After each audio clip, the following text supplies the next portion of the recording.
Hi guys, तो पिछले video में हमने देखा था वेस्पर थ्योरी के बारे में। तो इस वीडियो में हम देखने वाले हैं स्ट्रक्चर्स। तो सबसे पहले हमारा जो स्ट्रक्चर देखना है, हमने देखना है SF4 का। ठीक है, तो सबसे पहले हम क्या करेंगे, SF4 का हम हाइब्रिडाइजेशन निकालेंगे। हाइब्रिडाइजेशन का फॉर्मूला क्या होता है, Z is equal to half हमारा सेंट्रल एटम में सेंट्रल एटम के वैलेंस शेल में जितने इलेक्ट्रॉन होते हैं वो, यानी कि हमारा सेंट्रल एटम के यहाँ पे एस है। एस के वैलेंस शेल में हमारे कितने हो गए, 6 हो गए इलेक्ट्रॉन। प्लस कोई यहाँ पे हमारे पास नेगेटिव चार्ज है नहीं है, माइनस कोई पॉजिटिव चार्ज है नहीं है। तो हमारे पास है मोनोवैलेंट एटम में कितने इलेक्ट्रॉन प्रेजेंट है, 4। यहाँ पे 4 आ गया। अब हम इनको कैलकुलेट कर लेंगे तो हमारी जेड की वैल्यू कितनी आ जाएगी, 5। ठीक है, 6 + 4 10, 10/2 इज इक्वल टू जेड की वैल्यू आ गई हमारे पास 5। तो हमारा जो हाइब्रिडाइजेशन जाएगा वो कितना हो जाएगा, हाइब्रिडाइजेशन बराबर हमारा हो जाएगा sp3d। ठीक है, हम इसको कैलकुलेट करेंगे तो d की एक वैल्यू हो गई, p की 3 वैल्यू हो गई और s की 1 वैल्यू हो गई। तो टोटल हमको कैलकुलेट कर लेंगे तो हमारे पास z की वैल्यू 5 आ जाएगी। ठीक है, उसके बाद हमारे ज्योमेट्री देखेंगे तो हम ज्योमेट्री क्या आएगी हमारे पास, ट्राइगोनल बाई पिरामिडल। ठीक है, तो अब हमारे पास जब है 5, जब हमारे पास 5 हाइब्रिडेशन वैल्यू आ रही है, जेड की वैल्यू 5 है और हमारा मोनोवैलेंट एटम में कितने हैं, 4 प्रेजेंट है।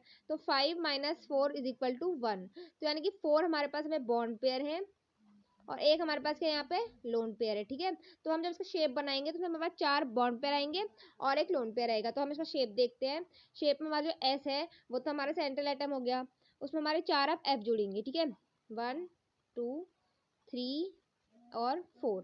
ठीक है, 4 एफ जुड़ गए, ये हमारे 4 क्या हो गए, बॉन्ड पेयर हो गए। अब एक हमारा क्या आ जाएगा यहाँ पे, लोन पेयर। तो ये एक लोन पेयर आ गया। ठीक है, इतना समझ में आ गया ना। अब हमारा जो इसका शेप बन रहा है, हमारा इसका शेप क्या बनेगा, अब सीसो शेप बनेगा इसका। ठीक है, तो मतलब हमने देखा था कि जो हमारा SF4 है, इसकी हमारी वो क्या निकली, ज्योमेट्री निकली हमारी sp3t। और इसमें हमारे 4 बॉन्ड पेयर प्रेजेंट था और एक लोन पेयर प्रेजेंट है। और क्या कहते हैं, इसका जो ज्योमेट्री बनी वो बनी ट्राइगोनल बाई पिरामिडल। ठीक है, और कुछ शेप है बन गया शीशो और ये इसका शेप है। और ये कुछ इस तरीके से बनेगा, यहाँ से डैश डैश डैश डैश, ये इसका कुछ शेप बन गया। ठीक है, अब हम चलते हैं नेक्स्ट क्वेश्चन की तरफ। नेक्स्ट वाला जो हमारा है वो है हमारा TeF5-। अब हम इसकी जो हाइब्रिडाइजेशन वैल्यू देखेंगे तो इसकी हाइब्रिडाइजेशन की वैल्यू हमारे पास आएगी sp3d2। हम वो फॉर्मूला लगाएंगे, उसके हिसाब से हमारे इसकी वैल्यू निकल जाएगी। हमारा z is equal to half था, टी में हमारे होते हैं वैलेंस शेल में 6 इलेक्ट्रॉन, +1 हो गया हमारा माइनस की वैल्यू, +5 हो गई। तो टोटल हमारा हो गया 12, 12/2 इज इक्वल टू 6 हो गया। तो अब हम इनको कैलकुलेट करेंगे तो हमारी जेड की वैल्यू 6 आएगी टोटल। जेड बराबर हमारी कितनी आ रही, 6 आ रही है। प्लस हमारे पास मोनोवैलेंट एटम में कितने प्रेजेंट है, 5। तो 6 - 5 इज इक्वल टू 1, यानी कि हमारे यहाँ पर भी एक लोन पेयर होगा। 5 के हमारे पास बॉन्ड पेयर हो जाएंगे और एक क्या हो जाएगा हमारे पास, लोन पेयर हो जाएगा। ठीक है, तो अब जब हम इसका शेप बनाएंगे तो हमें शेप में दिखेगा वो। तो अब इसकी ज्योमेट्री की बात करते हैं। तो इसकी ज्योमेट्री क्या होगी, इसकी ज्योमेट्री जाएगी ट्राइगोनल प्लेनर। ठीक है, ट्राइगोनल प्लेनर। तो अब हम इसका शेप देखते हैं। इसका शेप बहुत आसान है। टी हमारा सेंट्रल मेटल एटम हो गया, उसके बाद हमारे इसमें क्या जुड़ जाएंगे, 5 हमारे एफ जुड़ जाएंगे। ठीक है, 5 और ये हमारे 5 बॉन्ड पेयर जुड़ गए। तो एक जो हमारा बचा हुआ हो गया हुआ लोन पेयर, तो लोन पेयर भी जुड़ गया। तो हमारा शेप क्या आ गया, इसका शेप आ गया हमारा स्क्वायर पिरामिडल। इसका शेप क्या है, स्क्वायर पिरामिडल। ठीक है, स्क्वायर पिरामिडल। ठीक है, यानी कि हमारा जो TeF5 माइनस है और इसके हमारे बाहर से आ जाएगा यहाँ पे माइनस। ठीक है, तो हमारा क्या हो गया यहाँ पे, इसका हाइब्रिडाइजेशन कितना आ गया, sp3d2 आ गया इसका हाइब्रिडाइजेशन। और इसका हाइब्रिडाइजेशन sp3d2 आ गया। इसकी ज्योमेट्री बन गई हमारी ट्राइगोनल प्लेनर। इसमें हमारे 5 बॉन्ड पेयर प्रेजेंट है, एक लोन पेयर प्रेजेंट है और इसका शेप क्या होगा हमारा, स्क्वायर पिरामिडल हो गया। ठीक है, नेक्स्ट क्वेश्चन क्या है हमारा, नेक्स्ट है हमारा BrF3। BrF3, BrF3 के हमारे हाइब्रिडाइजेशन देखेंगे। BrF3 का हाइब्रिडाइजेशन देगा हमारा sp3d। कैसे हुआ, फॉर्मूले से। Br की वैलेंस शेल में कितने इलेक्ट्रॉन है, 7 इलेक्ट्रॉन है। Z इज इक्वल टू 7 + 3, क्योंकि हमारे पास ना कोई माइनस है ना कोई प्लस है। तो हमारा टोटल 10 हो गया, 10/2 इज इक्वल टू 5। तो 5 हमारे जेड की वैल्यू आ गई, तो जेड की वैल्यू इज इक्वल टू 5। तो हमारा जो हाइब्रिडाइजेशन हो गया क्या हो गया, sp3d हो गया। अब हमारे पास यहाँ पे फ्लोरीन के तो 3 इलेक्ट्रॉन प्रेजेंट है, तो हम क्या करेंगे, Z is equal to 5 - 3 is equal to 2, यानी कि हमारे पास 2 अभी यहाँ पे लोन पेयर आएंगे।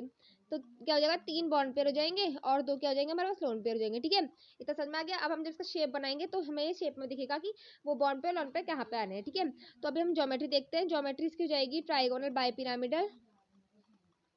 ठीक है, ज्योमेट्री ट्रायगोनल बाइपिरामिडल हो जाएगी। अब हम चेक करते हैं शेप।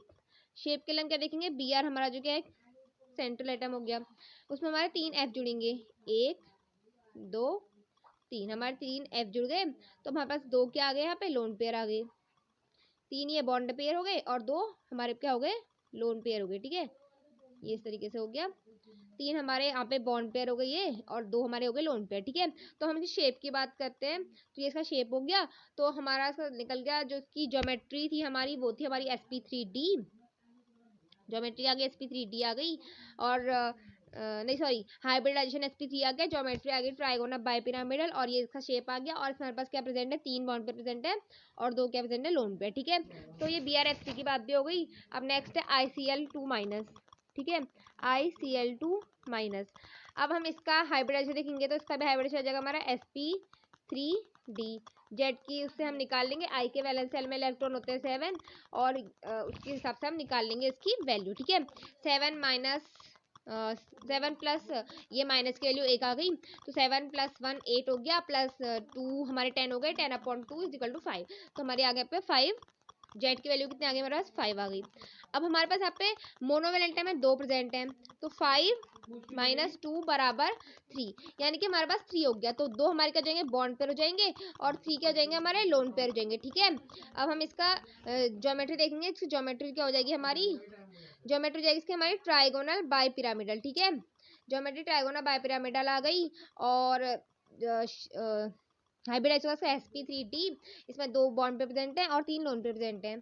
तो अब हम इसका देखेंगे शेप, तो शेप के लिए आ जाएगा हमारा सेंट्रल एटम आई, हमारे उसमें 2 Cl जुड़ जाएंगे और 3 क्या जाएंगे हमारे यहाँ पे लोन पेयर, 1 2 3, 3 के आगे हमारे लोन पेयर आ गए। ठीक है, तो ये हो गया हमारा शेप, और इसका शेप होता है लीनियर शेप, और इसके बाहर से आ जाएगा एक माइनस।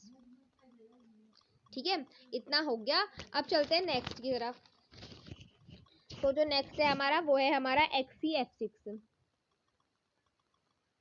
ठीक है, अब हम इसका जब हम हाइब्रिडाइजेशन निकालेंगे तो हमारा कितना आएगा, sp3d3। अब कैसा आया, जेड की वैल्यू से निकालेंगे हम, Z is equal to half central atom में प्रेजेंट, सेंट्रल एटम के वैलेंस शेल में present electron plus monovalent atom में प्रेजेंट इलेक्ट्रॉन, और अगर कोई प्लस माइनस चार्ज है तो वो, तो हमारे सेंट्रल एटम Xc है, तो Xc के पूरे टोटल होते हैं 8। ठीक है, तो 8 हमारे उसके वैलेंस शेल में इलेक्ट्रॉन प्रेजेंट हो गए, प्लस माइनस हमारे पास कोई चार्ज नहीं है तो वो हो गया, 8 प्लस 6 हमारा कितना हो गया, 14 हो गया, 14/2 हो गया हमारा 7, तो 7 आ गया, तो हम यहाँ पे इनको कैलकुलेट कर लेंगे तो हमारी 7 आ जाएगी वैल्यू। तो जब हमारी जेड की वैल्यू 7 है, पर हमारे पास मोनोवैलेंट एटम में कितने प्रेजेंट है, 6, तो क्या हो जाएगा यहाँ पे 7 माइनस 6 इज इक्वल टू 1, तो यानी कि यहाँ पे 6 बॉन्ड पेयर प्रेजेंट होंगे और 1 क्या हो जाएगा हमारा लोन पेयर प्रेजेंट हो जाएगा यहाँ पे। ठीक है, अब हम इसकी ज्योमेट्री की बात करेंगे, तो इसकी ज्योमेट्री क्या हो जाएगी हमारी, इसकी ज्योमेट्री आएगा हमारी डिस्टॉर्टेड ऑक्टाहेड्रल, डिस्टॉर्टेड ऑक्टाहेड्रल। ठीक है, इसकी ज्योमेट्री आ गई हमारी डिस्टॉर्टेड ऑक्टाहेड्रल। तो अब हम इसका शेप देखेंगे, शेप देखने में क्या करेंगे, बॉन्ड पे लोन पे को देखेंगे, किसमें कितने बॉन्ड पे प्रेजेंट है और कितने लोन पे प्रेजेंट है। तो इसकी हमारी ज्योमेट्री हाइब्रिडेशन कितना है, sp3d है, sp3d3 है, और इसमें 6 बॉन्ड पे प्रेजेंट है और एक लोन पे प्रेजेंट है। तो हम इसका बनाएंगे शेप, तो क्या हो जाएगा, Xc हमारा तो सेंट्रल एटम हो गया, उसमें हमारे 6 जो हमारे फ्लोरीन के जुड़ जाएंगे। ठीक है, 1 2 3 4 5 6 जुड़ गए, प्लस हमारा एक क्या जगह यहाँ पे लोन पेयर। ठीक हो गया, आप तक समझ में आ गया ना। XCF6 का हमारा जो होता है हाइब्रिडाइजेशन था हमारा sp3d3, ज्योमेट्री होती है डिस्टॉर्टेड ऑक्टाहेड्रल, इसका शेप ये हो गया हमारे पास, और इसमें हमारे प्रेजेंट होते हैं 6 बॉन्ड पेयर और एक लोन पेयर। ठीक है, इतना हो गया। अब लास्ट है हमारा IF7। IF7 का जो है हमारा हाइब्रिडाइजेशन कितना होगा, sp3d3 होगा। कैसे होगा, जेड से, जेड की वैल्यू कैसे निकालेंगे, आई की वैल्यू हो जाएगी हमारी हाफ, आई की वैल्यू होती है हमारी 7, 7 प्लस 7 14, 14/2 इज इक्वल टू 7, तो जेड की वैल्यू कितनी आ गई हमारे पास, 7 आ गई। और हमारे पास मोनोवेलेंट एटम में कितने प्रेजेंट हैं, 7 ही प्रेजेंट हैं, तो 7 माइनस 7 इज इक्वल टू 0, यानी कि यहाँ पे हमारे पास लोन पे प्रेजेंट नहीं होंगे, यहाँ पे सिर्फ बॉन्ड पेयर होंगे। ठीक है, यहाँ पे टोटल हमारा बॉन्ड पेयर है, लोन पेयर की यहाँ पे लोन पे यहाँ पे प्रेजेंट नहीं है। ठीक है, तो हम इसकी ज्योमेट्री देख लेते हैं पहले। तो इसका हाइब्रिडेशन क्या है, sp3d3। और अब हम इसका शेप देखेंगे तो शेप में हमारे पास सेंट्रल एटम क्या है, आई है, उसमें हमारे 7 क्या जुड़ जाएंगे, फ्लोरीन। 1 2 3 4 5 6 7, ठीक है। तो अब जो हमारा शेप क्या जाएगा, इसका शेप हो जाएगा हमारा पेंटागोनल बाइपिरामिडल। तो हमारा IF7 का शेप हो जाएगा पेंटागोनल